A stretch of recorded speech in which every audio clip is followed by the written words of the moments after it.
Este tema de la pandemia, de esta cuarentena tan extensa, nos ha afectado y mucho, y se habla, y hay mucha información de que ha afectado muchísimo a los adolescentes. Hemos venido a dialogar con la psicóloga Giselle Macobas, que nos va a despejar algunas dudas y nos va a ayudar también a los adolescentes.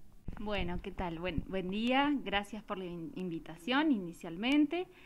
Y bueno, contarte un poco, cuando hablamos de adolescencia, estamos hablando de un estado mental, ¿sí? Hablamos de, si bien nos circunscribimos a una franja etaria, que podemos denominar entre los 11, 12 años los púberes, de ahí en adelante, 20, 22, y puede extenderse un poco. Hablamos de un tipo de funcionamiento psíquico, ¿sí? ¿Qué asociamos a esta franja etaria, ¿no?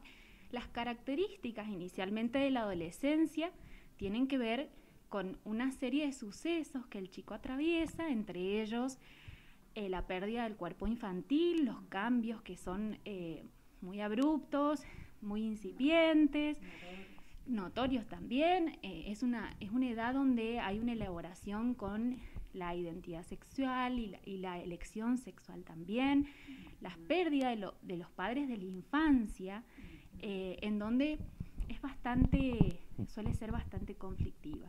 Por otro lado, yo creo que es muy importante también remarcar que es un momento en donde los chicos hay una búsqueda de conocimiento, de avanzar, de crecer y paralelamente poder tolerar la frustración que implica las limitaciones que tiene, que es la dependencia de los padres. Entonces suele ser complejo, es una etapa muy compleja. Y bueno, en este contexto mucho más, ¿no? Exactamente. La realidad con la que nos hemos encontrado en este momento fue la pandemia y la cuarentena, que si bien en nuestra ciudad fue un periodo de tiempo acortado a diferencia de otros lugares, pero bueno, implicó el encierro. Nosotros sabemos que los adolescentes arman grupos, sus pares son con quienes ellos se identifican y encuentran en estos grupos una serie de espacios para poder ir transitando juntos todo lo que les sucede.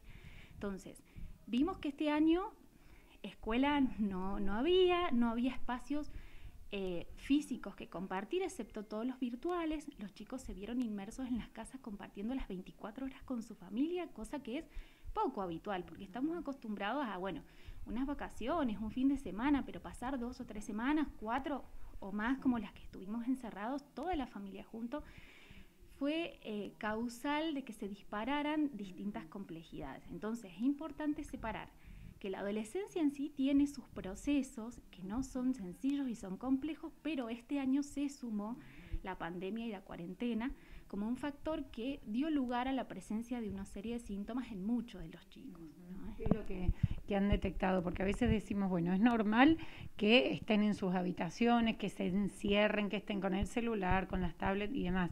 Pero como decimos, agudizado por lo virtual y por toda esta falta de conexión con sus pares, es peligroso. Exactamente. Algo que, si bien es normal que los adolescentes son una generación que vienen con la virtualidad en la mano, ¿no? Es constantemente. Entonces, con algún grupo de colegas con quien uno hace formación y va estudiando los distintos relatos o anécdotas que surgían en relación a los chicos, fue cierta apatía, por ejemplo, a la escuela, dificultades para poder concentrarse, para poder cursar online o para poder hacer las actividades. Entonces esto nos hace pensar cuál es el lugar de la escuela también, que ejerce en la vida social de los chicos, ¿no? Que creo que es muy importante. También nos encontramos con que, por ejemplo, una adolescente, una de las anécdotas que contaban los colegas es que el último día fue el acto presencial y se había divertido mucho y se fue, pero también quedó pensando en esto podría haber sido así todo el año, ¿no? Entonces, los adolescentes, yo lo asocio también mucho con la gente, con los adultos mayores, en que un año perdido para ellos es mucho, ¿sí? Porque no se recupera. Si bien nadie lo recupera o los adultos tampoco, en la vida del adolescente esto es bastante conflictivo, revolucionario. Un quinto año no hay otro, ¿no? Un final o un ingreso al secundario o un séptimo o incluso en la facultad, ¿no? tengo la posibilidad de dar clases en un primer año y los chicos se conocieron ahora a fin de año y era lo llamativo de verse y decir, vos eras el de la foto, claro. Mirá qué distinto que sos físicamente, ¿no? Entonces, esto hablando en parámetros normales, ¿no? Pero sí encontramos síntomas y cosas más complejas que nos llaman la atención, depresiones, angustias, trastornos de ansiedad, brotes psicóticos en el peor de los casos, se han visto muy acrecentado. Entonces la importancia de prestar atención qué pasa con los chicos, la irritabilidad, la falta de concentración, la apatía, el aislamiento, son todas cosas que pueden darse en la medida de cosas leves, pero no hay que dejar de prestarles atención. ¿Y cuál sería un síntoma de depresión o de algún brote psicótico o de algún intento de suicidio que sabemos que han aumentado considerablemente, ¿no?, en este encierro? Bueno, como te decía, todo depende también del caso en particular y del chico y de la personalidad del chico. Sí creo que es muy importante que los papás responsables o el adulto responsable que esté a cargo de ese chico pueda estar prestando atención en ese momento a qué cosas va pasando el chico. Se van presentando síntomas, como te decía, angustia persistente, insomnio ha sido otro, el cambio del sueño, los chicos pasan a veces la noche despierta jugando a la Play o con otros en red, entonces también surge, sobre todo yo marco mucho la angustia, que es lo que yo más he visto, ¿no? Pero también se ha dado crisis de ansiedad, ataques de pánico.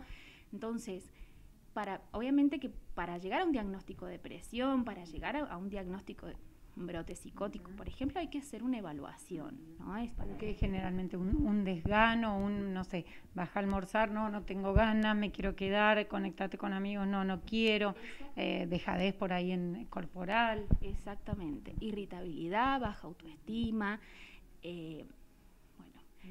todas aquellas cosas que uno puede llegar a pensar que están que pueden ser normales, que es lo más común que sucede, que los papás consideran, bueno, es adolescente, es la etapa, es la edad, pero siempre estar con el ojo atento de mínima duda. Es preferible que consulten, que se haga una evaluación y que el profesional pueda llegar a determinar cuál es el grado de inestabilidad emocional en caso de que así sea, por supuesto, ¿no? Se juntaron dos cosas que en el combo es explosivo, este tema de el encierro y la cuarentena y a su vez el COVID, el miedo a la pérdida, a muchos adolescentes que han perdido abuelos, tíos, primos. Bueno, por supuesto, sabemos que los adolescentes son una franja de edad de menor riesgo, ¿sí? Igual que los niños. Entonces, también nos encontramos con situaciones en la actualidad que son los que menos se están cuidando, ¿no?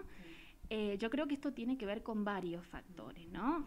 Familiares, el oposicionismo del adolescente, la omnipotencia propia de la edad, pero bueno, sí, el encierro, como decías vos, el fallecimiento de un ser querido, el no poder hacer un velorio que simbólico ocupa ese momento para todas las personas, en realidad, no solamente para ellos. Entonces, sí, la verdad que ha sido muy complejo, Lorena. ¿Y cómo ayudarlos, Gisela? Decir, bueno, a ver, organizamos alguna actividad diaria juntos o de a uno, no sé, sacarlo de ese mundo que ellos encierran. Bueno, pienso que los adolescentes tienen cierta flexibilidad de todavía ser tan jóvenes y su pronóstico, si todo va bien, es muy favorable, ¿no?, para salir de esto. Creo que como adultos responsables tenemos que estar tratando de buscar las formas de ayudarlos a procesar lo que van atravesando, ¿no? Desde el lugar que nos toque, en el caso mío como profesional, como padre, como docente, o desde el lugar que el adulto responsable ocupe, es ir ayudándolo a brindarles espacios de descarga, ¿no? De que ellos puedan hablar de lo que les está pasando, de que es muy importante que expresen lo que sienten, de que si tienen dificultades de hacerlo con los padres, bueno, con los grupos de pares, estar presentes. Yo creo que lo que hoy en día necesita un adolescente son adultos presentes, que sepan y que estén interesados por saber qué es lo que les pasa. Creo que eso es fundamental. Y sacarlos aire libre, una caminata, Sí. Ayúdame a hacer el asado, algo. Totalmente. Hoy por suerte hay más flexibilidad, ¿no? Incluso hasta cierto número de personas se pueden hacer algún tipo de reuniones o juntadas. Entonces, ir fomentando con todos los cuidados que implica, porque no dejan de ser ellos transmisores, independientemente de que sean menos afectados. Entonces, poder concientizarlos de la importancia de que el cuidado tiene que continuar, pero brindándole algunos espacios donde ellos puedan ir resurgiendo, por poner una palabra, ¿no? Nuevamente. ¿Y notaron más consultas en este tiempo o igual? ¿Cómo ha sido? ¿Cómo ven ustedes este año? A ver, por ahí yo te voy a dar una opinión más personal. Yo he notado varias consultas, sí, con síntomas muy floridos, ¿no? Como la llegada a la consulta ha demorado. Posiblemente tenga que ver con lo que implicaba salir, consultar, exponerse, ¿no? Pero sí, depresiones, trastornos de ansiedad, ya en etapas evolucionadas, ¿no? En donde uno tiene que pensar en trabajar interdisciplinariamente con otros colegas para ver cómo se aborda, ¿no? Entonces, por lo menos personalmente, que es la opinión que yo puedo dar, es que los adolescentes han llegado desbordados, muy inestables, ¿no? Y que esto es importante tener en cuenta. Puede haber sido este año particular, sí, yo lo he notado más. Posiblemente otros años he notado que las consultas no llegan con tan desbordados los chicos, ¿no? Más a tiempo, como se dice. Exactamente. ¿Dónde te encontramos? ¿A qué número se puede comunicar la gente que por ahí quiere hacerte alguna consulta y demás? Bueno, muy bien. A mi número de teléfono, 264 60 85 36. Se comunican conmigo ante cualquier consulta o lo que necesiten.